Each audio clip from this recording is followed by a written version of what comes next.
Tutol si Senate Pro Tempore Jinggoy Estrada sa gustong mangyari ni Senator Ronald Bato de la Rosa bilang chairman ng Senate Committee on Public Order and Dangerous Drugs na palayain si dating PDEA agent Jonathan Morales sa pagtatapos ng sesyon ng Kongreso sa araw ng Biyernes, June 24.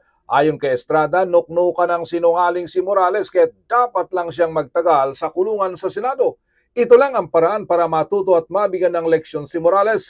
Papayag lang siya na makalaya si Morales kapag nakakuha ng Temporary Restraining Order o TRO sa korte at kapag nagsabi na ng katotohanan. Plano ng senador na puntahan at kausapin si Morales sa oras na ito ay magsabi ng totoo, makumbinsi siya na bawiin ang contempt order sa kanya para makalaya.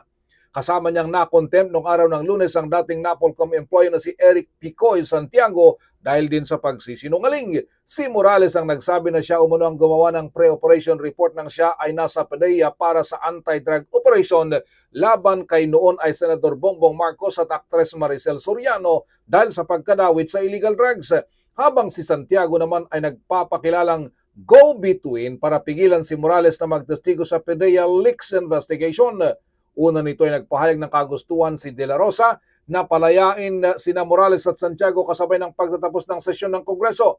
Ngayong araw ay mag-a-adjourn sine die ang sesyon ng Kongreso at babalik na lamang muli sa huling bahagi ng Hulyo para sa ikatlong State of the Nation Address o SONA ni Pangulong Bongbong Marcos. Para sa MBC TV Network News, ito si Raymond Dadpaas.